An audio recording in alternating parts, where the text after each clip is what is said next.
नमस्कार बच्चों, Mehta digital class में आपका स्वागत है। आज हम आपकी संस्कृत पुस्तक रुचिरा से चतुर्थ पाठ पढ़ेंगे। पाठ का नाम है कल्पतरु। कल्पतरु कल्पना का वृक्ष, अर्थात जिसको यानी कल्पना, जिस बात की हम मनोकामना पूर्ण करने वाला वृक्ष हो, जिसको कल्पतरु कहते हैं, वो पाठ का नाम है, आपका शीर्षक है। सर्वप्रथम हम इसका उच्चारण करेंगे।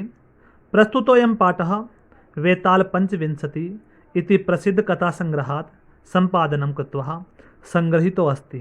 अत्र मनोरंजन घटनाभिः विस्मयकारी घटनाभिश्च जीवन मूल्यानां निरूपणं वर्तते। अस्यां कथायां पूर्वकालतः एव स्वर्गोद्याने स्थित कल्पवृक्षेण जीवितवाहनः लौकिक पदार्थानां न याचते, अपितु स सांसारिक प्राणिनां दुःखानि अपार करणाय वरम याचते। यतो हि लोकभोग्यः भौतिक पदार्थाः जलतरंगवत् अनित्या सन्ति। अस्मिन् संसारे केवलं परोपकार एव सर्वोत्कृष्टं चिरस्थायी तत्वम् अस्ति। हिंदी अर्थ देखिए। प्रस्तुतोऽयं, प्रस्तुत यह पाठ, वेताल पंचविंशति इति प्रसिद्ध कथा संग्रहात् संपादनम कृत्वा संग्रहीतो अस्ति। प्रसिद्ध कथा संग्रह से संपादन करके संग्रहित किया गया है, लिया गया है। अर्थात जो ये पाठ आपका है कल्पतरु, ये वेताल 25 नाम का एक प्रसिद्ध कथा ग्रंथ है, उससे लिया गया है। अत्र यहाँ पर मनोरंजन घटनाएं, विस्मयकारी घटनाभिः से और आश्चर्य करने वाली घटनाएं, जीवन मूल्याना निरूपण वर्तते, जीवन के मूल्यों का निरूपण यानी प्रदान करने वाली है। यानी यहाँ की इस जो पाठ है, ये जो ग्रंथ है, उसमें मनोरंजन रूपी घटनाएं और विस्मयकारी आश्चर्य करने वाली जो घटनाएं वह हैं, वे जीवन रूपी जो मूल्य है, हमारा जीवन है, उसको निरूपण करने वाली है, जीवन के अंदर सत्मार्ग प्रदान करने वाली है। अस्या कथायाम, इस कथा में पूर्व कालतः एव, प्राचीन काल से ही एव, स्व गृहोद्याने, अपने स्वयं के घर के उद्यान में स्थित कल्प वृक्षेण, कल्प वृक्ष से जीमुतवाहन लौकिक पदार्थानां न याचते, लौकिक पदार्थों की याचना नहीं करता है।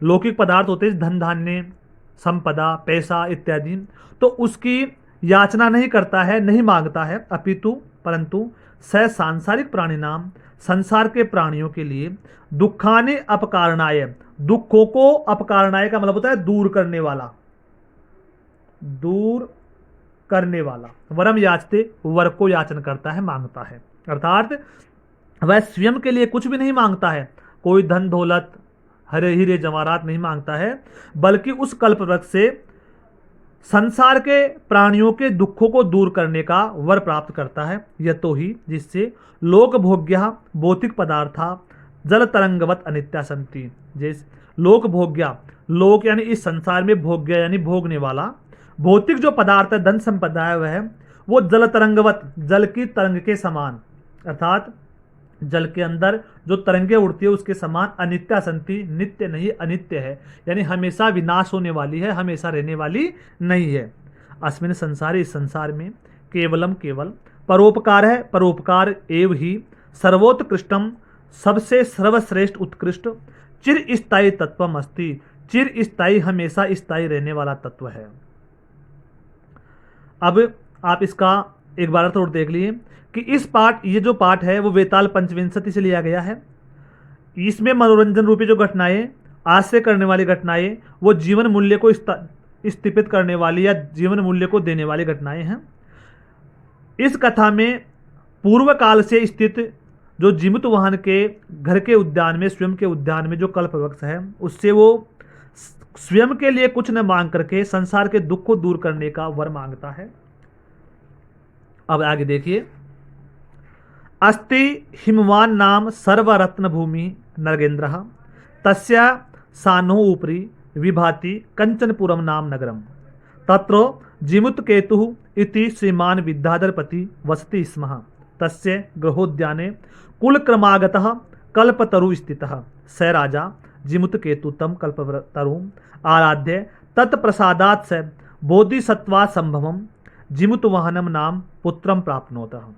स जिमुत वाहन महान दानवीर सर्वभूतानुकंपी च अभवत। अब देखिए अस्ति यानी था, हिमवान नाम सर्वरत्न भूमि नगेंद्र, हिमवान नाम सर्वरत्न भूमि नगेंद्र, नगेंद्र नग यानी इंद्र, यानी हिमालय पर्वत पर सभी प्रकार के रत्नों से भूषित, नगेंद्र यानी राजा, हिमवान हिमालय पर यानी हिमालय पर्वत पर सभी रत्नों से भूषित, सभी प्रकार के आभूषण रत्नों से विभूषित, सब संपदा से विभूषित नगेंद्र राजा था।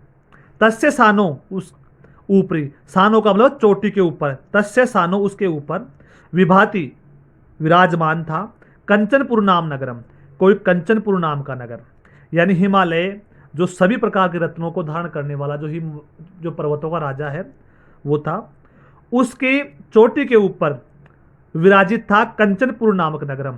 कंचन विभाति का मतलब होता है विराजित होना, विराजित, सानो का अर्थ होता है चोटी,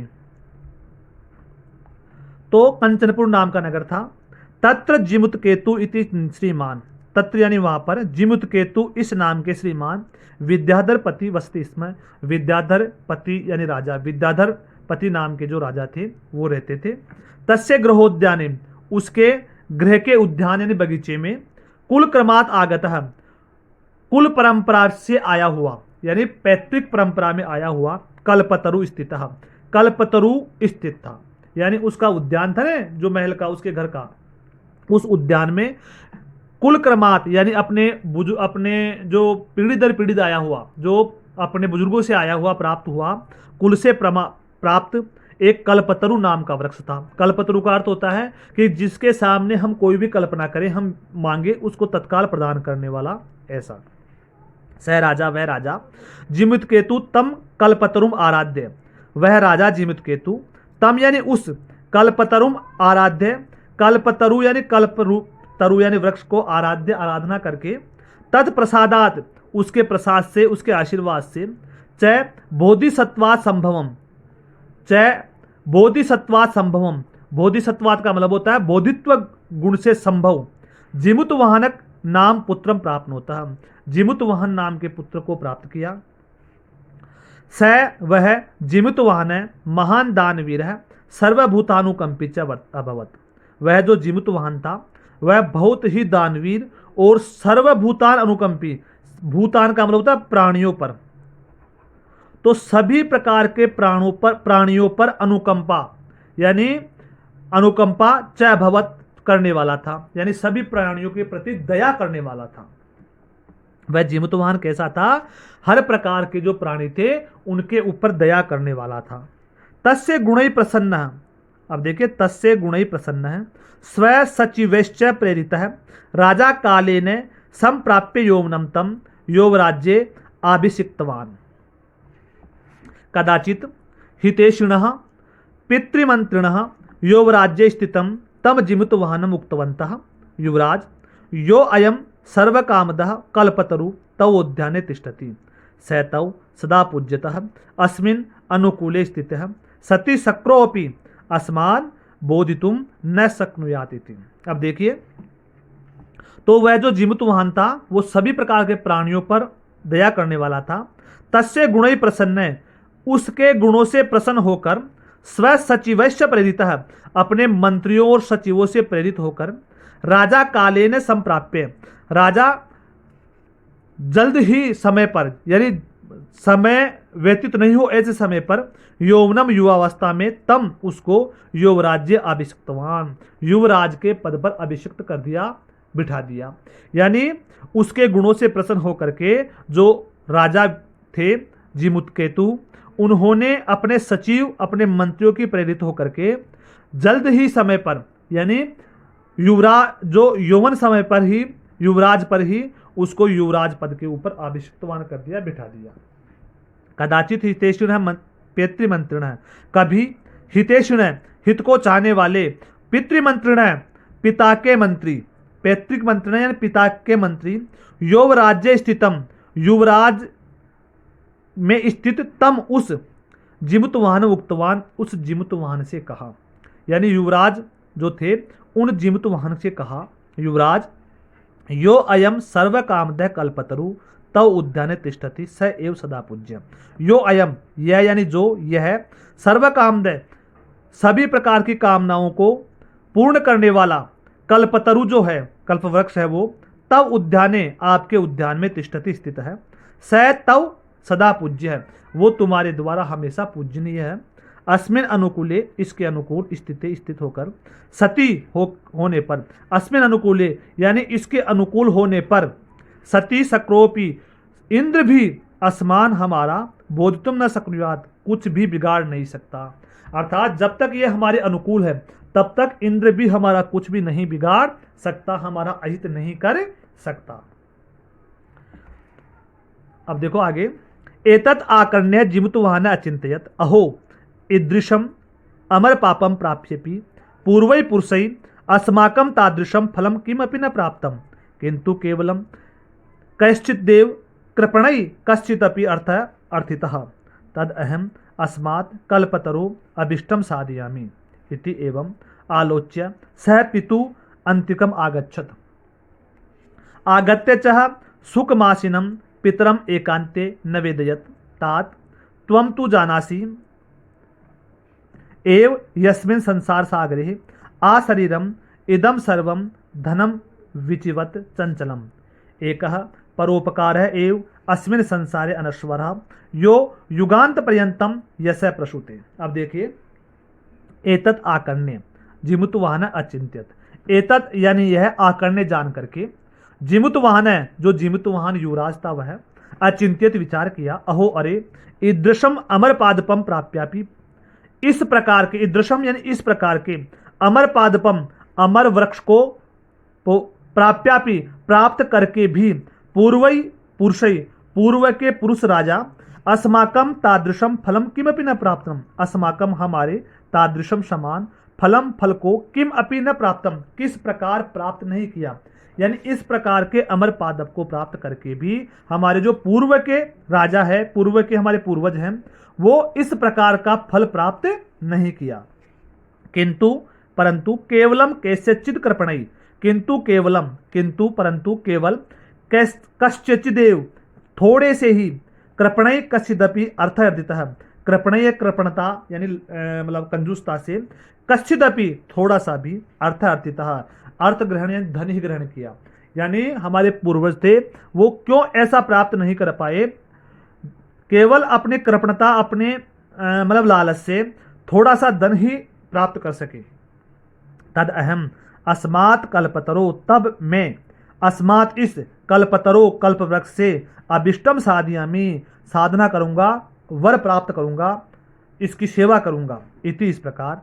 एवं आलोच्य स पितु अंतिकम आगच्छत, एवं इस प्रकार आलोच्य विचार करके, आलोच्य का अर्थ क्या हो गया, विचार करते, स यानी वह जिमुतवाहन, पितु अंतिकम पिताज के पास में आगच्छ आ गया, आगतत्य आए हुए, च सुखम आसीनम पितरम एकांते नवेदत, सुखम आसीन है सुख पूर्वक बैठ करके, पितरम पिता को एकांते नवेदत, एकांत में कहा, क्या कहा, तात पिताजी, त्वम तु जानासी, तुम तो जानते हो,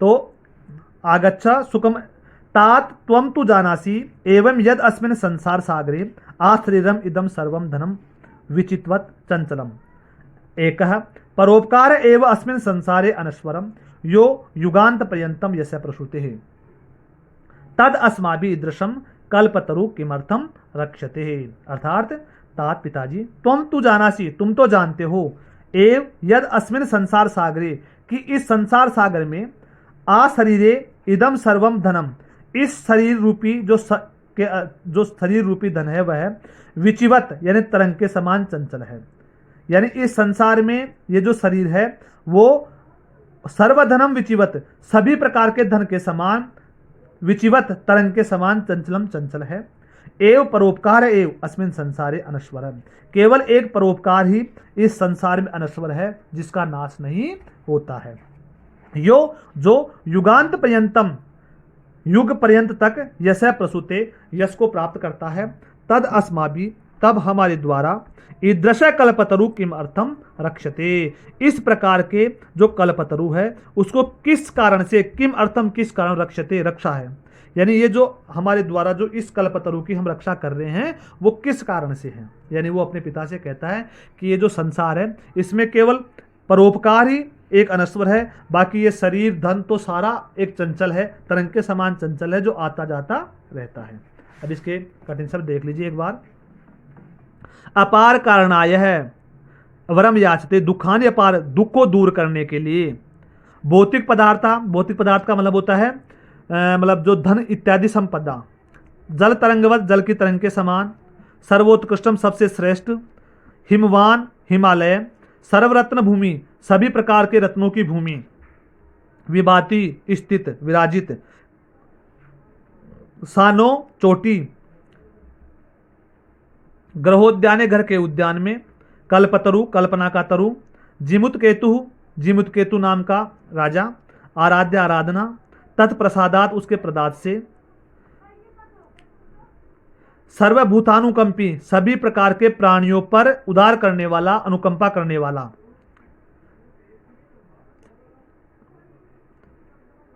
हितेशिन, हित को चाहने वाले। उक्तवंत है, कहा। सक्रोपि, इंद्र भी। सक्रोपि का मतलब क्या हो गया, इंद्र भी।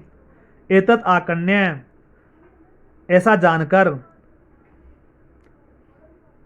कश्चित देव कृपणई, थोड़े से ही कृपणई, लालच से, कृपणय कंजूसता से। अभिष्टम, आशीर्वाद।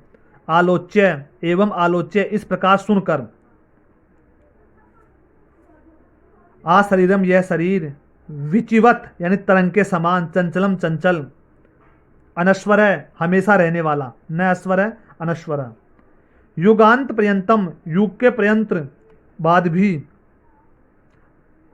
ईदृश कल्पतरु, इस प्रकार का कल्पतरु। तो बेटे ये आपका हिंदी सलार्थ हो गया। आज हम इतना ही पढ़ेंगे, कल इससे आगे और प्रश्नोत्तर देखेंगे। धन्यवाद बेटे।